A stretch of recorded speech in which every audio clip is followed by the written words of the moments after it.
This is Fintech Takes, the podcast keeping you in the loop on all the latest fintech trends, news, and ideas.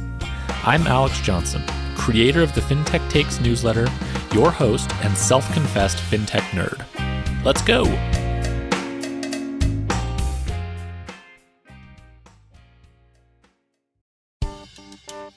Help attract more borrowers and build a more resistant loan portfolio. Payment Guard Insurance from TruStage is a first-of-its-kind insurance solution designed for digital lenders to do just that. Visit www.trustage.com/payment-guard to learn more and talk with a member of the TruStage team. Hello, and welcome back to the Fintech Takes podcast. My name is Alex Johnson, and I am absolutely delighted to bring you a very special episode today. As folks who know what I'm up to right now in the newsletter and the podcast might be able to glean, I've been diving in deep into fintech history and trying to read as many books about sort of the origins of the industry that we all work in. And there's one book in particular that I really enjoyed the first time I read it, and I just got a chance to reread it recently. The book is called The Founders: The Story of PayPal and the Entrepreneurs Who Shaped Silicon Valley. And I am absolutely delighted to be joined by the author of this great book, Jimmy Soni. Jimmy, thank you so much for coming on. Well, Alex, thank you for having me. I think I caught a reference to the book on your bookshelf, and I was like, well, in the age of the internet, I can just thank Alex for this. That's really nice of him to put me on there. Oh, my gosh. No, I was so happy to get your message because I had this ambition to have some folks who had written these books and been close to the subject matter come on the podcast. And I mean, first, I'm fascinated just by the process of writing a book like this. I know it was a bit of an odyssey for you. So I'd love to get a little bit of the story of why you decided to write it and kind of what that process looked like. But more so, I mean, I think we were talking about this before we started recording. This isn't that long ago. And yet when I read this, it blew my mind in so many different ways in terms of the characters who were involved in this, people who everyone listening to this podcast are going to know. They're titans of Silicon Valley. A lot of them are still deeply enmeshed in fintech and financial services. And a lot of the technology and the ideas that were being kicked around, 30 years ago that are strikingly relevant and exactly the things that we're still talking about today. So would love to dive into that. We promise not to spoil the whole book because people should be reading it themselves. I could not recommend it more highly. But Jimmy, just to start, I mean, the book is incredible. And I think a large part of that, beyond the amazing writing and reporting that you did, is this constellation of talent around PayPal that you wrote about. So can you sort of walk us through, when did you become aware that PayPal was one of these sort of groups of genius that sort of coalesce occasionally in history? And why did you decide to write the book? Well, first of all, I just really appreciate the kind words and you championing the book. I mean, this is as an author, I didn't set out to look for a financial services story to tell, right?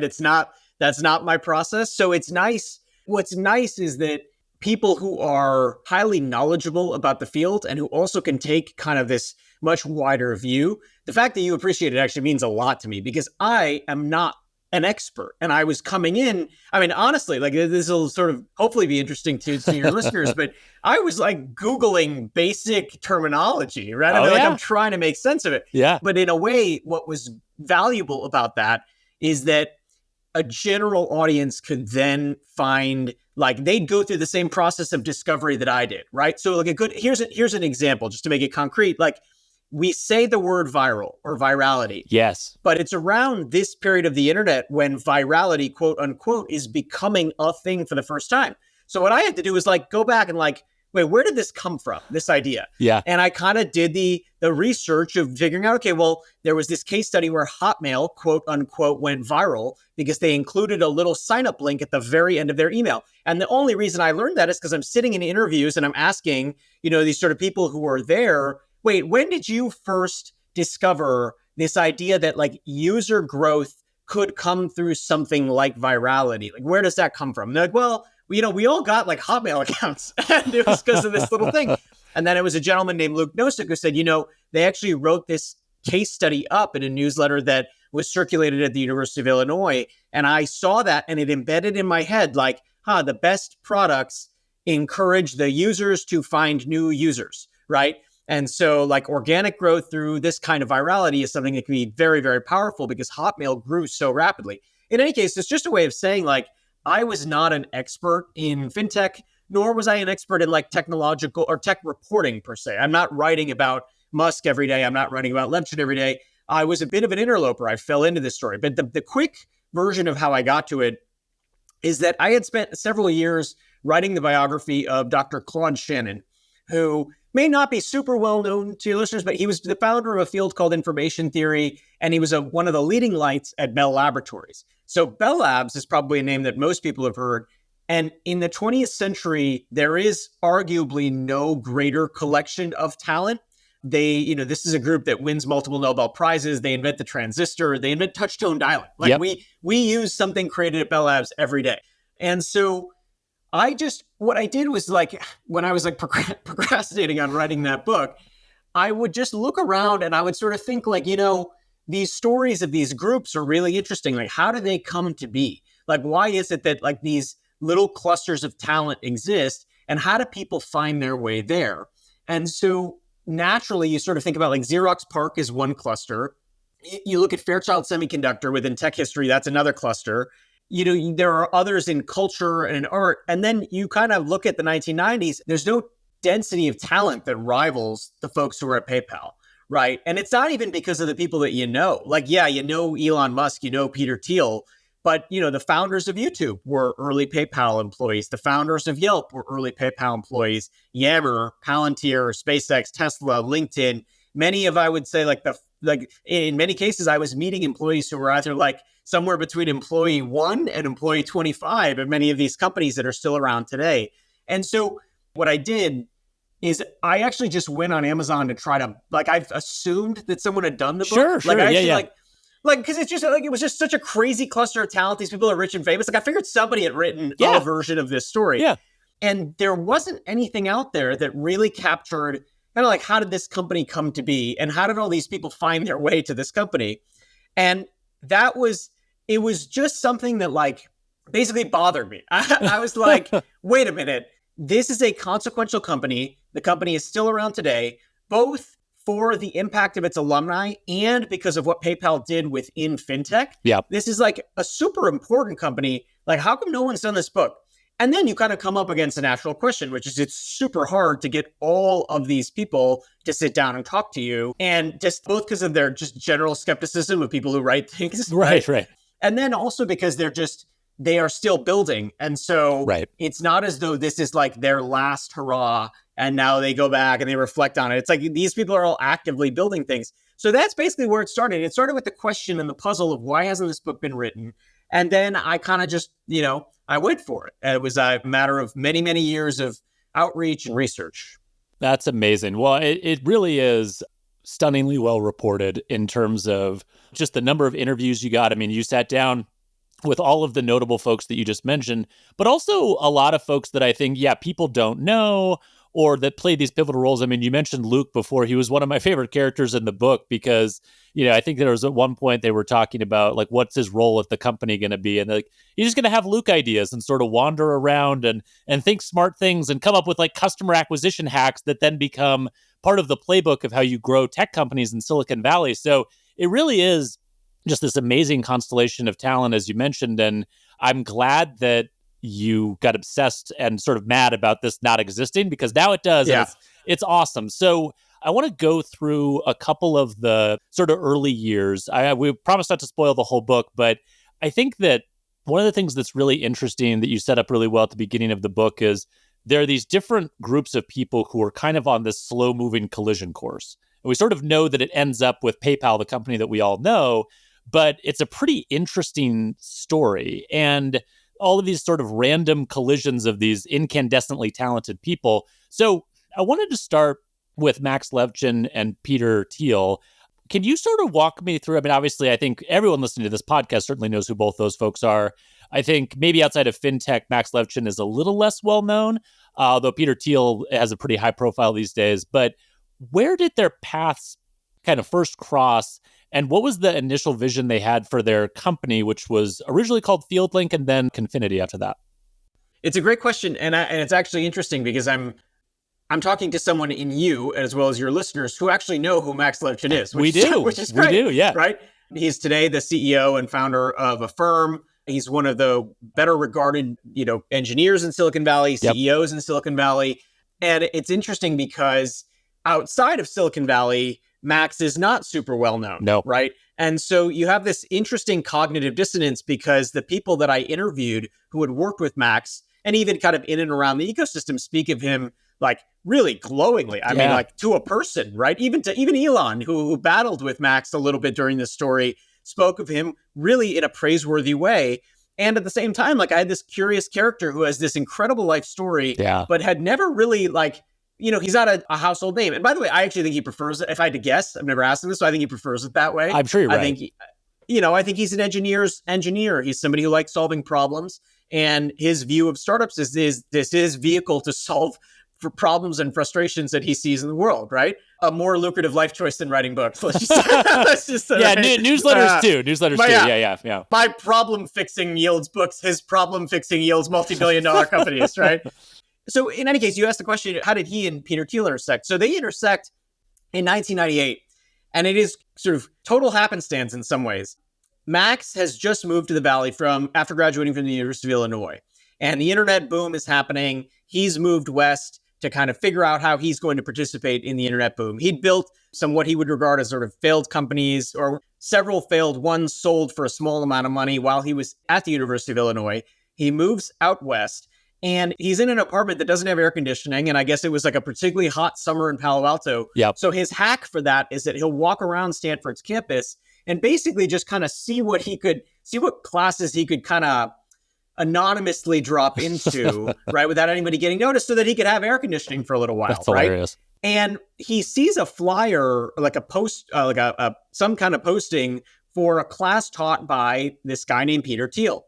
And the class is on like global markets and currency trading or something. And he had heard Peter's name before through Max's UVI friend, Luke Nosek. So he's like, well, you know what? Worst case scenario, like I'll get some air conditioning. Best case, I'll like go meet this guy. So he goes to this classroom fully expecting it to be packed, and it's only a handful of people. And Peter gives this lecture, and Max's immediate reaction is, this guy is really smart. And that doesn't sound like much, except that Max is very, very, very smart, right? Sort of near photographic memory, truly like true brilliance, right? In a way that I often, especially for the writer about him, can be eerie because he'll remember stuff. Sure. And he'll remember it down to the detail. He sees Peter and he's like, if I'm ever going to do anything financial, I ought to talk to this guy. He goes up and basically introduces himself and says, hey, I'm friends with Luke Nosek, and Peter basically asks him, what are you doing now? And he goes, well, Max says, I'm going to build a company. And Peter is looking at investment opportunities in the Valley and says, great, we should meet. Like, how about breakfast? That is what begins, at this point, a multi-decade long friendship and partnership that commenced with breakfast at Hobie's. And so they meet at Hobie's for breakfast, and Max pitches him on the ideas that would become PayPal. That's amazing. So on those ideas, I found the pivots really interesting, right? Because I mean, this is very typical in startups, but you have this idea, if an investor asks you, what are you working on? What do you want to do? And it's like this. And you kind of see them like not respond to it. You're like, okay, well, how about this? And then they kind of respond to that. And then, you try that, or you try a little thing around it and it doesn't really work. And then you're like, well, maybe we pivot to this. And so reading about the history of Max's sort of evolution of the idea that eventually became PayPal is fascinating, partially because some of the things that he was working on, and even the things that like he discarded, are things that he was way too early to, but are things that are now like a huge source of focus and investment in Silicon Valley today, right? Like it seemed like one of his earliest ideas was basically on-device encryption and security for mobile computing. So for, IT workers who were going and logging into different buildings and had to carry these like fobs in order to generate codes to get into buildings, well, he was just like, well, we have Palm Pilots. Those Palm Pilots at the time, right? So like, can we just do that encryption on the device and then people don't have to carry these things around? Encryption on a mobile device, like that's exactly what we're all working on right now. It's the forerunner of what eventually became a lot of the stuff in crypto and Web3, which I know he's been sort of involved in, or at least at the periphery, and going through so many different evolutions of, yeah, okay, this is a Palm Pilot. We can use it for mobile security. Maybe mobile security is not the thing to do. Maybe we're a little too early there. How about mobile wallets? A concept that we talk about all the time in fintech. Well, no, people aren't quite ready to like ditch their physical wallet for a mobile wallet. Most people don't have Palm Pilots. Okay. How about like password management? Can we do password management? Maybe, maybe not. There was this brief concept of like a mobile IOU or like kind of a digital check, like if I owe you money. And then finally landing on the sort of last idea that I think they kind of glommed onto that isn't exactly PayPal, is kind of the early version of PayPal, which relates to beaming. Can you explain that one? Yeah, that it's so clear to me that you carefully read the book, and I really appreciate it because you captured almost, I think, every one of the consequential pivots in the early company's history. And just to give readers some context, when the company starts, it's called FieldLink. Yep. And the idea is that like Max had done some work on mobile device encryption, kind of saw that mobile devices were going to be the future, but unfortunately at the time they weren't really the present. That evolves in the series of steps you just described to a concept that was about beaming money. So here's the rough gist of it. You have these devices, these Palm Pilots, and at one iteration of the Palm Pilot introduced an infrared port. So they had an infrared port in the corner, and it could be used for two Palm Pilots communicating to one another. The funny thing about this is that when Palm did it, they didn't really even have like a use case that they could describe, right? Yep. Like it was sort of there, maybe it could be used for something. And the thing about infrared is it's not like Bluetooth or Wi-Fi. It's very weak and it's very glitchy. And so you kind of like have the possibility of gaming or something. Yep. And Max and Peter alight on this idea, like, what if you could use it to beam money, right? What if we were sitting in a restaurant in Palo Alto and I owed you $5 and I didn't have cash with me and I could just whip out my Palm Pilot and I could give you $5. And then when we sync the devices, this is the hitch, is when we sync the devices back on our desktop, the money would transfer. Yeah. And so this is an idea that captivates the team. They think, okay, we've got this nifty new technology, infrared built into the Palm Pilot, and we've got a use case, which is, well, let's like beam each other money. That'll be amazing. It's the future, right? And so their view, and I think they're heavily influenced by the excitement around like all things technology, the latest device or feature is, okay, this is going to be it. Like we're going to beam money to each other and that's what's going to happen. Yep. In the process of building that beaming product, it is actually so hard to reconcile the transactions that Max builds effectively a backup system. And the backup system is a way of testing the plumbing of the entire system. And that backup system is the backbone of it is email. So the idea is like, he needs to make sure that money is going from point A to point B. Well, it's like kind of cumbersome to do that with Palm Pilots. You've got to like upgrade things and whatever. It's like, all right, well, we'll have our backup system be email. And like, that's another mechanism that people can use. But, woe betide, God forbid somebody would use email as opposed to the Palm Pilot, which is the device that they're all obsessed with. And so it's in the course of figuring out how to do Palm Pilot beaming that they effectively create email beaming. Like they're going to have email money transfer as a part of their product offering. And it is another person who enters the story at around this time, David Sachs, who is a friend of Peter's from Stanford. And Peter tries to pitch him on joining this Palm Pilot money beaming company. Then David, in typical fashion, is like, that's a really stupid idea. Like the ceiling on that is really low. Right. Like you got to, like, how many people have Palm Pilot? All questions you ask, like how many people have Palm Pilots? Like how can this work? He says, but if you are planning on making emailing money your primary use case, like I'm in. Like I think you should kill off the Palm Pilot thing and just do email money because that could be a truly breakthrough product. And that is basically in summer and fall 1999. That is when the company, they have both products active, by the way, and they have the Palm Pilot product active for a really long time. Yeah. But that is when the product comes to life as the emailing money product that honestly we all still know and love and use. I really got a chuckle out of the visual you painted of David Sachs in the early days. And he was, I think, the chief operating officer, right? That was his role. He became the chief operating officer. He comes in as what's known as like the chief strategy officer, which even he admitted, he's like, it's a title that was sort of like meant nothing. Like I had come out of McKinsey, so maybe Peter thought it was like strategy was my thing. Yeah. But what he became was effectively the company's chief product officer. The title that he would have today would be chief product officer. And it was interesting because I think he described like his role was just no, right? Like that's stupid. We're not going to do that. We need to focus on this. And it was so interesting reading that because there was still sort of the engineering part of the team And I think Max was kind of like the head of that and the face of that. That was like, but the Palm Pilot, you know, Right. and it's like you're the only ones who care about that. There's a great anecdote in the book about, I think it was when they were doing their first like public test of the beaming and they were trying to get ready for it. And I think they were actually, weren't they doing the transfer of the initial venture capital that they raised? That's exactly right. From Nokia, and they got it all set up. And of course, it's like your typical like demo where like it's chaos behind the scenes. They're like, oh no, it's going to work great. And they get it to work and they beam the money from one device to the other, and they see the thing go through.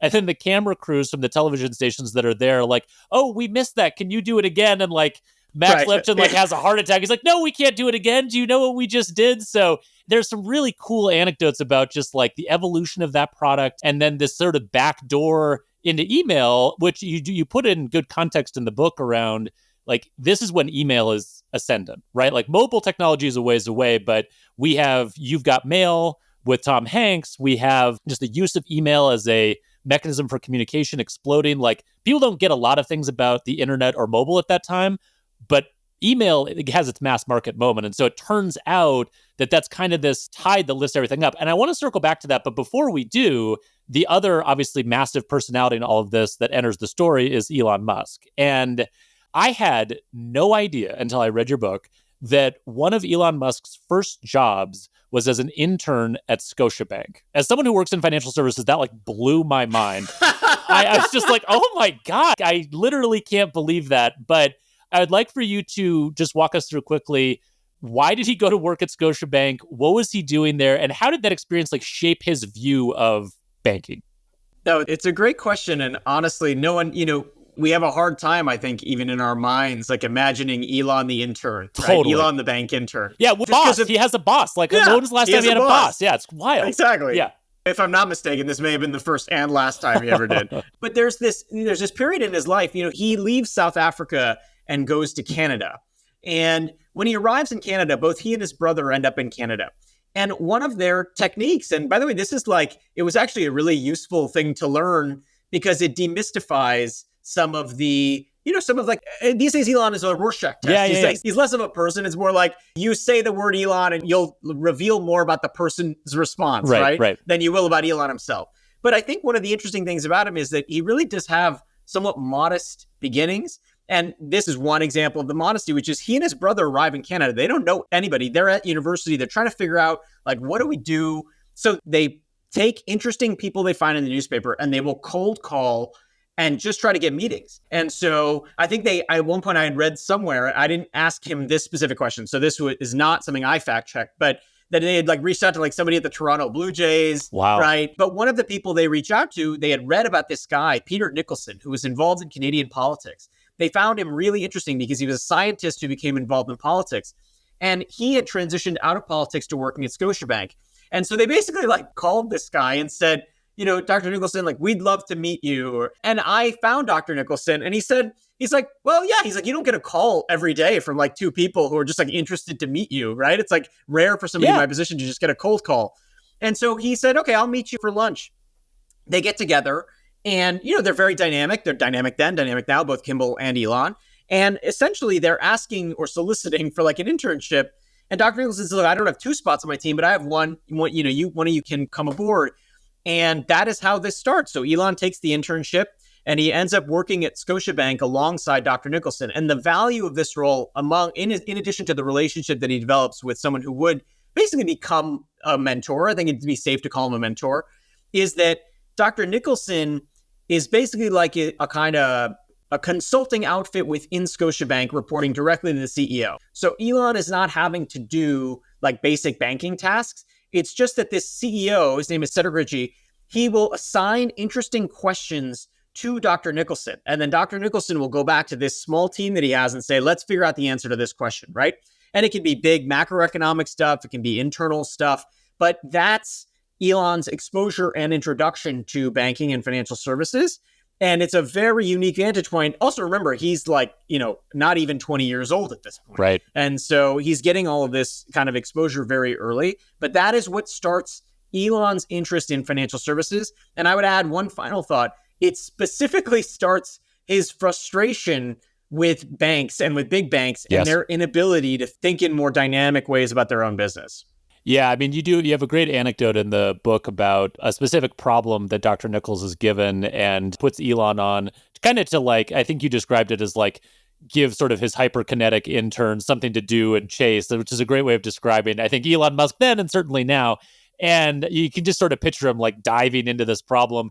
But he comes up with sort of an innovative solution, proposes it to Dr. Nichols, who then sort of takes up the chain, and it gets denied. They don't do it largely because of kind of just your typical bank kind of conservative risk management type reasons.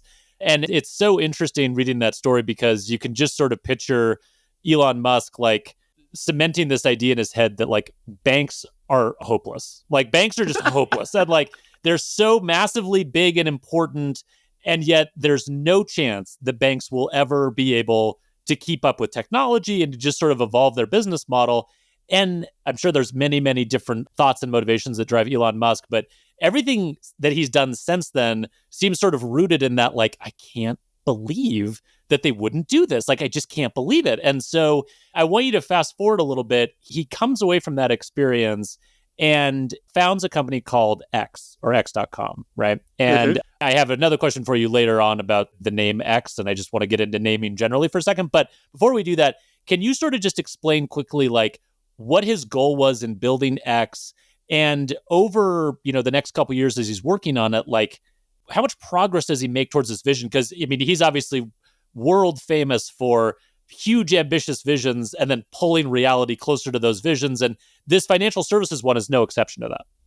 No, that's exactly right. And the details I can add, he basically has this idea that there should be one centralized place for all things financial in someone's life. So, and there's an insight that underlies that, which is in the age of digital information transfer, when we can move things around using bits, why is banking still so expensive in the form of fees and costs and delays, right? So the idea is really simply, like he says, if money today, meaning at that time in, let's say, 1998, 1999, if so much of money transfer is not moving like gold bars or moving physical bills from place to place, then why is it that, for example, like I pay a fee for like a wire transfer, or I pay a fee for this? He says, because what you're doing is you're moving like bits from one database to bits in another database, but that is not very expensive relative to what banks are making on a transaction like that.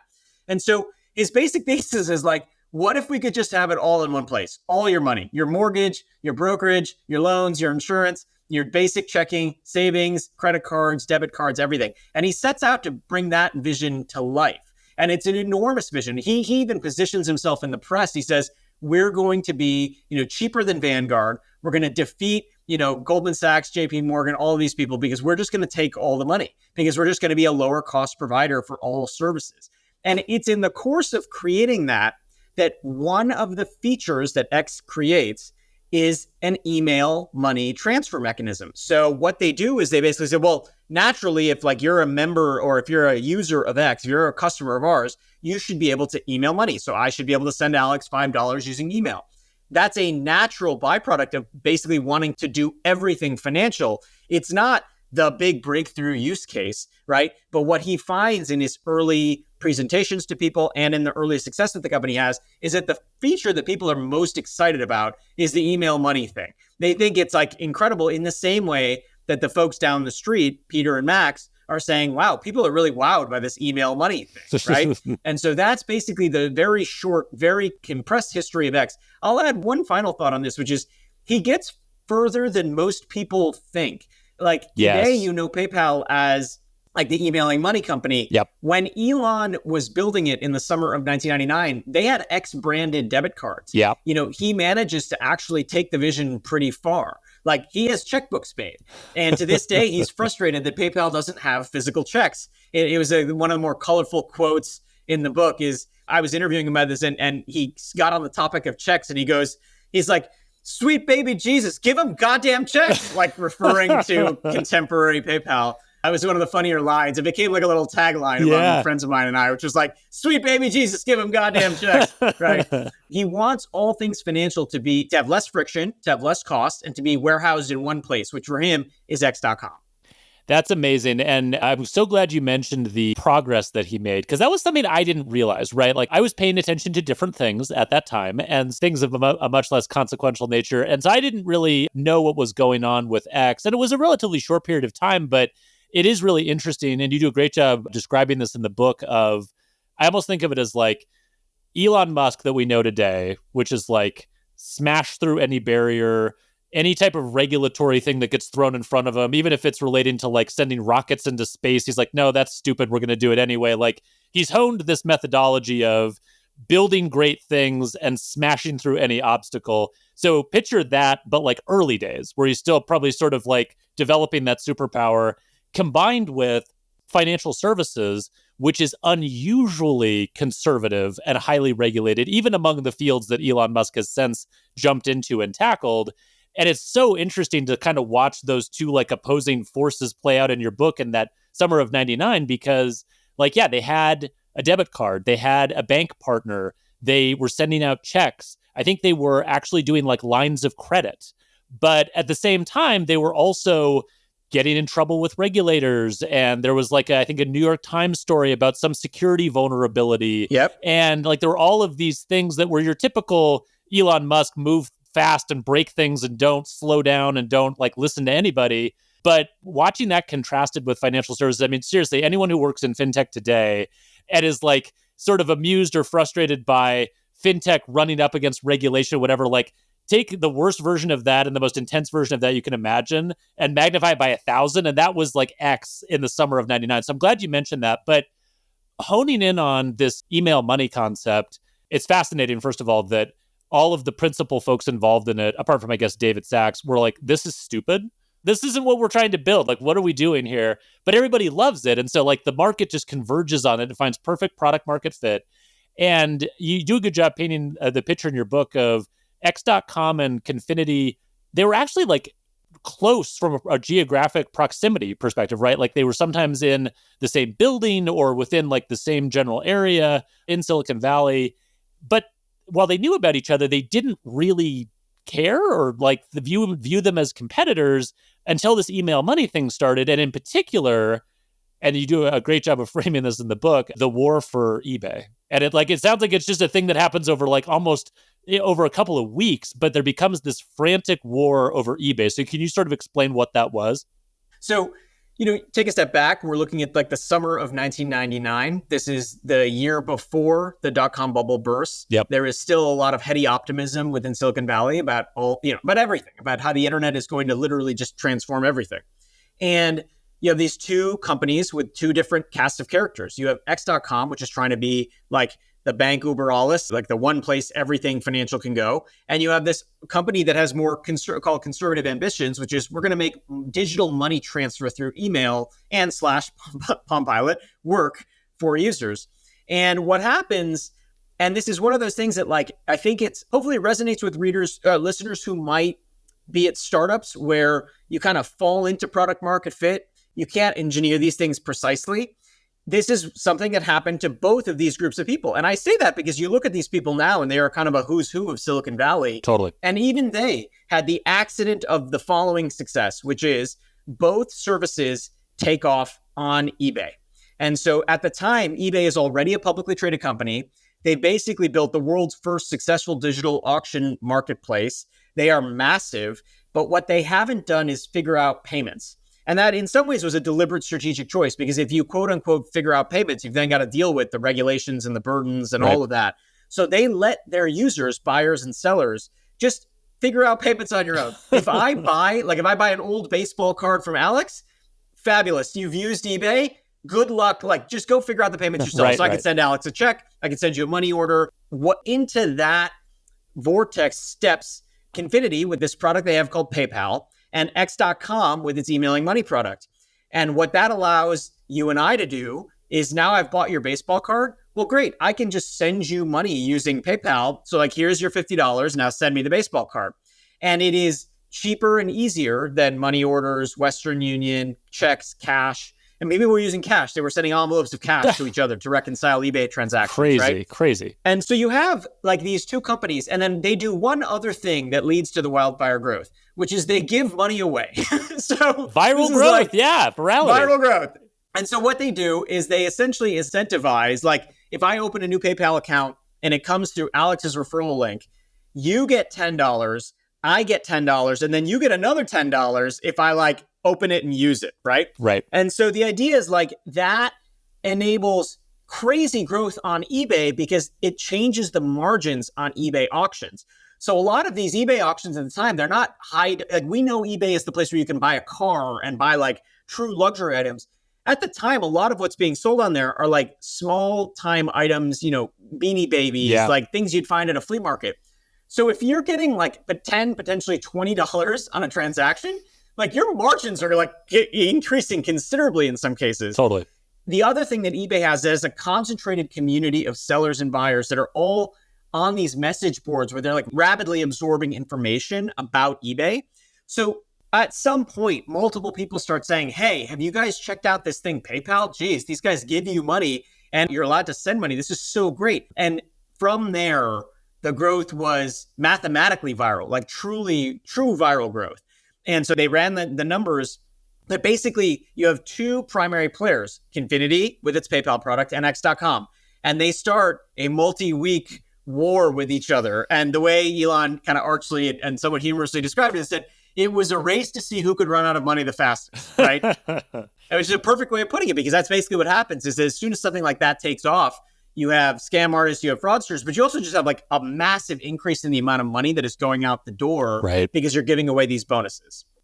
And that's a great way to put it, because the other piece of context to all of this is the sudden competitive stance between Confinity and X.com. They're doing the same thing. They ended up in the same place, kind of randomly fell backwards into it, which is just an amazing coincidence. But the other part of it is they're not necessarily at equal footing, right? Elon Musk at that point was pretty well known, right? He had sold an earlier company. He'd had a good exit. I think he bought a really fancy sports car. So he was pretty well known and kind of intimidating. He was able to raise money. I think he raised, was it Sequoia that he raised money from? From Sequoia. For X.com. They had very, very deep pockets, whereas Confinity, a little bit different, right? Because even though a lot more folks know Max Levchin and Peter Thiel now, they weren't quite in the same position then. And they had raised money from Nokia, which is not quite on the same level of a Sequoia. And the picture you paint here is that there's this point where they're engaged in this battle to see who could run out of money first. And it seemed as though, particularly for Confinity, there was going to be a problem relative to X.com just because they weren't quite fighting on equal footing. Then enters into the story someone who I know because he does feature into financial services history pretty prominently, but I think a lot of people don't associate with PayPal, perhaps partially because his tenure there was very, very short. But can you introduce Bill Harris as a character and what role he played? TruStage Payment Guard Insurance is a first-of-its-kind insurance solution built for digital lenders, designed to help you attract more borrowers, strengthen your loan portfolio, and reduce time spent on collections, all with minimal tech lift needed to go live. To learn more about Payment Guard Insurance, visit www.trustage.com/payment-guard and speak with a member of the TruStage team. He's a little discussed figure in this story, and it took me a long time to kind of track him down and to get him to open up about this. But, because of what you described, Elon is more established within the technology firmament at this time. He's had a successful exit. When he launches X.com, he recognizes that he can leverage that and bring in a high-profile CEO. And the high-profile CEO he brings in is Bill Harris, who's at the time when he's recruiting him, the CEO of Intuit. And so he brings him in, and it's a huge thing for the company. I mean, this is like Intuit's a well-known, well-regarded brand. They're consumer-facing. Elon's a coup. He's gotten Bill Harris. Oh, my God, this is crazy. And let's just say, it's like hard when the egos in this story, it was actually Bill who said, there are so many egos in this story, not one of us could like fit in a stadium, right? And so there's basically this clash that happens between these two companies, but also a clash that happens at the top of X.com, where Bill and Elon have a disagreement. Bill's contention is that the fight with Confinity is ruinously expensive, that it is going to tank both companies, and that the markets, this is now early 2000, are starting to sour on all things technology. Like the environment's going to be different. And Elon says, no, we're going to beat them. Like we're going to hack and slash on account growth. We got them. And essentially what Bill says to Elon is he says, look, at this point, also another piece of context is the companies now, they know about each other. Right. And they start discussing a merger because they have the two biggest user bases for emailing money on eBay. And they're both noticing like this is a massive amount of red ink to be spilling.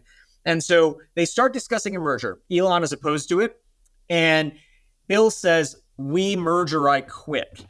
And it was out of this ultimatum. It was a hard thing to do in some ways, but in some ways he was saying, look, I can't persuade Elon. The move I have to make is I quit. And the reason that this is a threat is because they're raising a round of financing. And Elon says, look, if you quit, like we could lose fundraising and this is not going to it's going to get worse before it gets better. And so he essentially strong arms he's one person who strong arms the merger.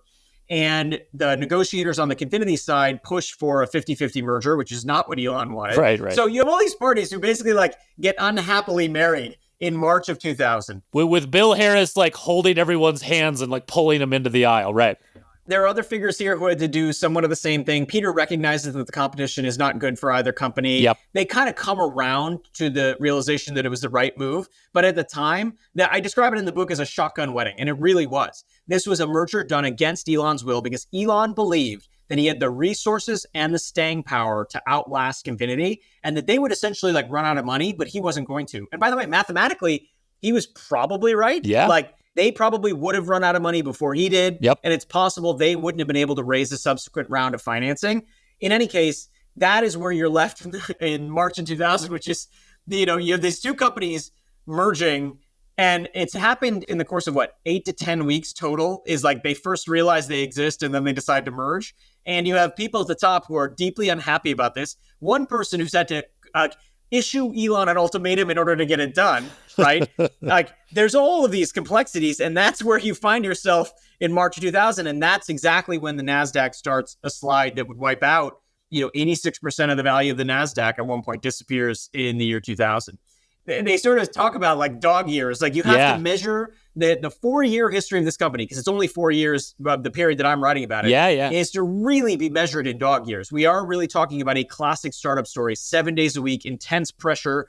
And it was pressure, by the way, not just internally, the fact that these are all big personalities, but also like David Sachs described to me. He said, it is really something to be walking the streets of Palo Alto and see windows boarded up because startups have gone kaput. Totally. And he said, that's like really scary when you're at a startup and you're bleeding money and you don't know what the future's going to hold. So that's kind of the context for listeners who might be familiar with the PayPal story. It is far more precarious than it seems. Yeah, precarious and like condensed. It's amazing. So you end up with this merged company that eventually, through a subsequent number of things that you cover really well in the book, becomes the PayPal we know today. There's an IPO, there's an acquisition, there's subsequently a spin out from that acquisition.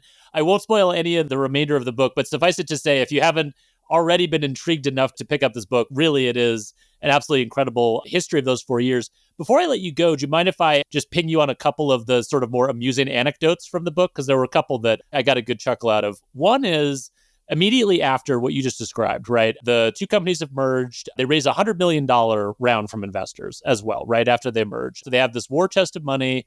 They've merged together. They've stopped this sort of ruinous competition. And it's just in time because, as you said, the NASDAQ crashes to the ground. Huge amount of value gets wiped out. There's sort of this existential sort of failure happening in the valley everywhere around them. And Peter Thiel, who is quite a colorful character at a number of different levels, there's a great little anecdote that you had tossed in that I'd never heard before, which is that after they raised the $100 million, he had an idea that he wanted to pursue. And so he convinced Elon to let him go to the board and pitch this idea, which is, give me the $100 million, because he has an investment company that he invests in the market. Give me the $100 million and I will short the public markets because I don't think that we're anywhere near the bottom of this .com crash. That blew my mind when I read that. And I just want you to like quickly characterize, like, it sounds like the board looked at him like he lost his mind. Like, what was the reaction to that idea? And it was fun. One of the nice things about this book, like a listener could plausibly ask the question, like, well, why wouldn't I just watch one interview with Peter or one interview with Elon about this period?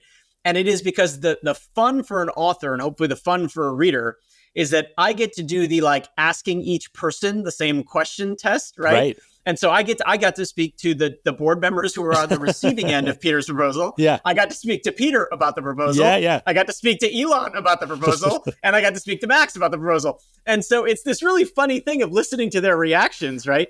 But I think one of the things that characterizes, in my understanding after doing this book, one of the things that characterizes Silicon Valley generally is there is, to a great degree, you have to suspend the normal rules of business. You have to suspend disbelief a bit.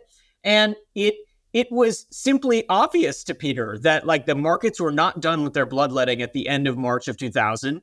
Like they have this huge amount of money. He has a hedge fund. Yep. Isn't it just like obvious that like we could actually extend our runway and make a lot more money by shorting the markets? And he presents this to the board. And like one of my favorite people I interviewed was this board member. And he said, he's like, this was just like, there's like so many things wrong with this. And he had this great line. He said, Peter, if you're right, and you might be right, like the company will do well. But if you're wrong, we can end up in a lot of trouble because we have a fiduciary duty to the people who are our investors. And one of those duties is like not investing in public markets with the money we've been given. Right. And so he's like, you might be farsighted and you might be a genius, but we can't do this. And Peter is so frustrated by this that he actually boycotts some subsequent board meetings in protest, right? Because as a corporate officer, he's also a member of the board. So he's just like, no, I'm not going to do that. That's like, I'm not going to go. They rejected my idea. Now, it turns out he's like stunningly right. Totally. Because the market does collapse. And my favorite part of the whole thing, honestly, like if I look back on the telling of it, is there was a board member who at the time, Elon is CEO. Yep. So Elon has to hand the mic, not a physical mic, but give the floor to Peter. And I think Elon realizes that this idea is not going to go over super well with the board. And so somebody, the way they described it, they said Elon kind of like shuffled and was like, okay, Peter has an idea he'd like to suggest. Like, it wasn't like this enthusiasm, right? It wasn't like Elon was coming in and saying, yeah, like, here we go. Here's Peter's great idea. So like, yeah, Peter has something he would like to suggest to the group, right? And so then the suggestion is made. It is soundly rejected by the board. Yeah. Or roundly rejected. It's rejected by the board. And Peter protests the next few meetings. Now, I find a lot that's like super interesting about this anecdote. And I think, but for me, one of the bigger things is just there were multiple moments where you saw what makes Silicon Valley, especially at that time, so remarkable, which is that it is a place where a 20-something is allowed to say that he's going to be the person who defeats Bank of America. Right. It's a place where like another 20-something can say, oh, Palm Pilot money beaming is like the future of money. Like the future of currency is going to be Palm Pilot money beaming. And it's a place where I think it was late 20s or early 30s where Peter Thiel can say, well, just give the money to my hedge fund. We'll short the market. We'll all be rich. Right. like it's this place where you are allowed to say the things that would be verboten in other contexts. And they're not just like, with the exception of Peter's idea, that a lot of these ideas like have so much excitement and enthusiasm behind it to the point that people will back you with millions of dollars. I don't think there's been a time in human history where things like this have been true, right? No, which is what makes this whole ecosystem so fascinating to somebody like me, who's still, again, a bit of an outsider. But that was one additional kind of like evidentiary point in favor of this very fine line between genius and madness that exists in Silicon Valley. It's a really great point, and I think it does put what you were talking about before with Bell Labs and with some of these other sort of constellations of talent that you have over history. And you can go back hundreds, thousands of years and find other sort of similar collections. But it is, I guess, sort of unusual in human history to have that collection of talent combined with an environment where it's just like, you do you. Like, here's money, go do your thing. Like, those two things in combination maybe has never happened before. So it is a pretty remarkable story. Before I let you go, two things, if we sort of jump to the present, that I wanted to get your take on real quick. One is just PayPal. So, I mean, I know you talked to all of the principals involved. I think Elon in particular sounds like is still someone who has opinions about PayPal and what they're doing. But I mean, obviously they went through an IPO, which you cover in the book. They went through an acquisition by PayPal, or by eBay rather, that you go through in the book. They're subsequently spun back out of eBay. I think Carl Icahn makes a little appearance at that point in the story. And then, the history for PayPal, and this is more where my sort of modern understanding of the company comes in, they have a really successful run, right? I mean, the stock goes up tremendously. They expand internationally. They become very acquisitive in terms of buying up other companies. Ironically, they end up owning a company called Venmo that was sort of doing a version of what they had been talking about with beaming money and splitting checks and stuff. And so there's all of these things that they do. I think it kind of crests during the pandemic when everyone is convinced that, PayPal is going to be the future of e-commerce and just sort of financial services generally. Dan Schulman is at the helm at that point. He has kind of a vision, which is strikingly similar to me, actually, to Elon Musk's original vision of, like, we're going to be a super app for finances and everything is going to flow through what PayPal can do. It's this really ambitious vision. And then we kind of come out of that. And I can tell you the sentiment on PayPal in fintech has really kind of turned the last year or so. And I think a little bit has to do with the new CEO, Alex Chris, who's come in. They have kind of a pared back set of ambitions. But I'm curious, you probably get asked this all the time, given the book. What's your sort of take on where PayPal has ended up relative to kind of the vision and that initial kind of collision of talent that drove it? It's a good question. And my answer might be unfortunately, a bit unsatisfying, which is I don't know. And the reason that I don't know is because, I took great pains to make sure that the things that I was writing about of the PayPal of 1998 to 2003 were kind of backed by paper records or interviews. And, a good example is I had no reason to communicate with Dan Schulman while I was writing the book. Right. There was no real value there. My own impressions, and this is what I'll say, which is hopefully interesting. Yeah. There's always this kind of nostalgia for the good old days. And we tend to think that history is better than it actually was. And I would say that the creators and founders of PayPal, the PayPal they remember is the PayPal they created between the years 1998 and 2003. It's a startup. There is more of a devil may care attitude. There's more of a focus on winning. They're less assured that they're going to be successful. They're not a publicly traded company until 2002. And so there's this kind of why can't they just, and then insert whatever the thing is, right? And so I would say that I heard that criticism from a few people, why can't they just, get paper checks? Why can't they just do this and this and this? But at the same time, I think that we've got to remember that this is now an entity that is over 20 years old. Yeah. It has a specific place within the market, right? It would be like asking why one of the legacy automakers did not become Tesla. Right. And it is because actually the nature of business at a startup is different than the nature of business at a company that employs thousands of people around the world and does transactions in 180 countries, right? And so there is a kind of on Elon's side, a little bit of if only the dream had been fulfilled, if only PayPal had been the world's largest company. And I think he's trying to revive some of those ambitions with X and with his acquisition of Twitter. And I think that the idea of why can't this PayPal be, moving as quickly and breaking as many things as the PayPal of yore?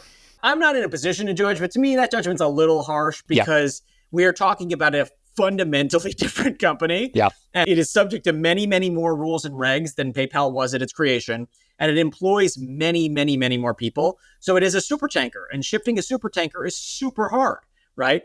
And ask anyone that's written about turnarounds in any industry, and they're notoriously difficult. But the other piece of it is I have to cop to my ignorance, which is because I don't cover, the ticker PYPL every day, I'm not as familiar with the product development. I find historical irony in the fact that, as you mentioned, they acquired Venmo and Venmo kind of fulfilled the money beaming ambitions in a certain way. Yeah. And to me, the thing that I can kind of end on or end this thought on is it's a remarkable thing that this brand and this company is still around 20 plus years later. And that so much of the mechanism of what makes PayPal work from a UX perspective honestly looks so similar to what was originally created, down to the color choices and down to the logos. I mean, there's so much that is true of modern PayPal that was devised by this group of people between the years 1998 and 2003. It blew my mind to think about it when I was wow, they capitalized the second P in PayPal today. Why did that happen? It happened because when someone wrote it on the PowerPoint presentation, that appealed to the people doing the naming and the design. Yeah. And that's literally where it traces back from. And so that's probably about where I have my limits of being able to comment on contemporary PayPal. No, I mean, that makes a lot of sense to me. And I would kind of equate it to, I mean, you draw a really good analogy to the automakers, right? And it's like, if you think about the lifespan of really successful companies that last for 100 years, 150 years, 200 years, whatever, like PayPal is still very much in its like teenage years in that context, right? And so I do notice this thing with PayPal where they were like a particularly rebellious teenager when they were younger. Like they were an especially sort of problematic and wild and talented teenager that like, wow, people told a lot of stories about them. And now they're going through this transition into kind of adulthood. And it's still, I think, somewhat early for them relative to like a Visa or a Bank of America or someone like that. But you can kind of sense this dissonance with the company of even folks who are still there that kind of are familiar with the lineage, like they can feel that sort of spirit still kind of reaching back from the past. But the company, as you say, is in a very different place. They have a very different set of incentives, and it's just sort of the natural maturation of how these things happen. Real quickly, you mentioned Elon Musk and X and Twitter. Is he ever going to give up this vision of trying to make whatever the thing is? I mean, he got the X domain name back, right? Like, I mean, He is seemingly convinced that X is the perfect name for a company. It's the perfect URL on the internet, and it needs to be the centerpiece of all of financial services. And like, that's a dream that won't die. Well, look, there's a line that Peter said to me, and I think others have said it too, but just never bet against Elon. Like He has a way of pulling these rabbits out of hats. What I would say is two observations. One is, his critique of financial services at that time, which was that it was sort of packed with fees that shouldn't have been paid, that there was no effort to actually drive those down. There was no extra effort to drive efficiencies. There have been many startups that have cropped up in the intervening 2 decades that have actually like taken advantage of that. That's the industry I work in. Yeah, I mean, that's like, it's funny you say that actually, because in the book you had the text that they had on X.com when they were signing up users, right? It was just like, put your email in, and when we're ready to go, we'll add you to the list. I copied that text verbatim. I stripped out X's name and I put it on Twitter, and I was like, hey, guess which fintech startup wrote this? And it was so funny because no one, without cheating, no one got it.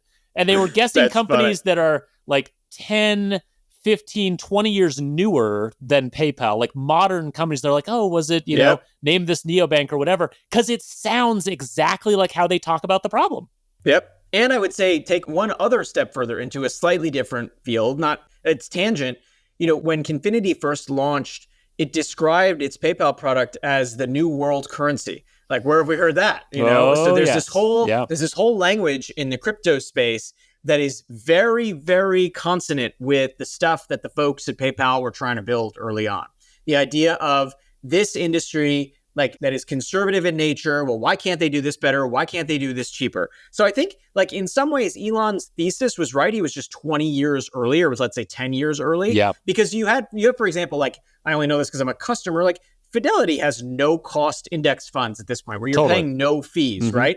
And so the idea of driving fees down and driving efficiencies up is not breathtakingly new, but there have been a bunch of efforts made to do that. I would say that one of the things that is central to his success is that Elon reasons from first principles, right? And so one of the ideas that is at the heart of what his conception of X.com was and what became PayPal is there is still friction involved in having one company manage one part of your financial life and another company manage another part of your financial life. And if you can bring those all into the same ecosystem, you can reduce friction and you can reduce fees. And to date, there is still not the kind of one place to rule them all. Now, there are a bunch of reasons why that's probably a good thing, right? Like, I kind of like that some of the, but to his mind, it is the case that like he could use X and create X mortgage, X bank, X checking, X savings. Whether he is successful or not, I don't know. I can't predict, but I think that the thesis has more to do with information theory and with science than people will appreciate. And that's sort of like, let me explain that just a bit, which is in the course of my interview with him, one of the things he said is, there was a kind of stunning quote and it was really memorable. He said, money is just an information system. Right. He said, people think money has value, but it's really just the system we created. Money is an information system. It's the system we created so that you, Alex, and I, Jimmy, don't have to barter, right? I don't have to like trade you my headphones for your microphone. We have money. We have this thing, this information system. He said, if you think about money from first principles, that is a different way to think about then the configuration of everything that's around money, including digital financial services. Because then it really doesn't make sense that your like insurance provider is different than the person who does your mortgage, is different than the person who does your banking. Like in a universe in which money is just an information system, and where money at this point, not in human history, for many people around the world, is just bits in a database, like you really are like kind of paying for nothing. Like if you're paying a fee, like for currency conversion, for example, you're kind of just getting fleeced. Like it's like, oh, like that's, and by the way, most of us are only too happy to have that because the things that come with that payment are security, trust, convenience, whatever, right? Right. To Elon's mind, like if money is just an information system, money ought to be more efficient. Yep. And it ought not to take several days to do transfers, and it ought not to cost you money to do X, Y, and Z. And so I think the ambition is still there. I think he's trying to use X slowly but surely to make that mission come to life. Whether it reconciles with a social network, I don't know. But like the ambition is still there, and many of the problems still are too. It's absolutely true. I mean, everything that you just described is the sort of macro thesis that continues to drive fintech forward. And, you know, we don't, again, like he was an intern at Scotiabank in the 90s. Like that blows my mind. But like, you know, he's a fintech guy first and foremost, which is just such a funny framing for one of the most famous entrepreneurs, and just this constellation of talent that you covered in the book. Truly, for folks who haven't read it, you can tell I'm obsessed with it, and I've read it multiple times. Can't recommend it enough. And actually, as one final treat before I let Jimmy go, Jimmy has very graciously agreed to sign a small number of books for us so that I can give those away to listeners of the podcast. So if you have made it all the way through this fascinating conversation and you would like a signed copy of this book, which trust me, you do, tweet at me, or I guess zeet at me, hit me up on LinkedIn, you know, send me a message via email. And first folks who reach out, please try to mention something about PayPal or something that fascinates you about this company. It's truly an interesting story, and we'll get you a copy of that book. Jimmy, thank you so much for doing that. And thank you for coming on the podcast. This was my favorite thing I've done in a long time. I really appreciate it. Alex, thank you. I mean, it really says something about, you know, I just really appreciate as an author, like how carefully you read the book. Because what I can tell you is like underneath every one of those anecdotes, just given the personalities involved, is like days, more than months of work and fact checking and research and making sure I'm not going to get sued to oblivion and all the other things, right? And so I just really like it warms my heart when somebody who knows about the space really enjoys the book. And hopefully, like, and then my bar for it was that a reader like you would learn new things. Because I'm operating from the assumption that because you're in this field, you've probably read like 0 to 1, or you've read the Elon bio by Ashley Vance or others, right? And so to my mind, I was like trying to hit a bar of like, no, I'm going to explain random deposit, and I'm going to explain the CAPTCHA, and I'm going to explain early virality and all of these things that we take for granted. So I was really appreciate how carefully you read the book. And I hope your listeners who hopefully become readers get as much out of it as you did. I'm sure they will. It really was. It's an incredible accomplishment. And I appreciate you coming on and walking us through some of these stories. This is great. Thank you, sir. Yeah, thank you, Alex. Thank you for listening to this episode of Fintech Takes. Stay up to date with emerging companies and the latest fintech trends by subscribing wherever you get your podcasts. And if you love Fintech Takes, please tell a friend.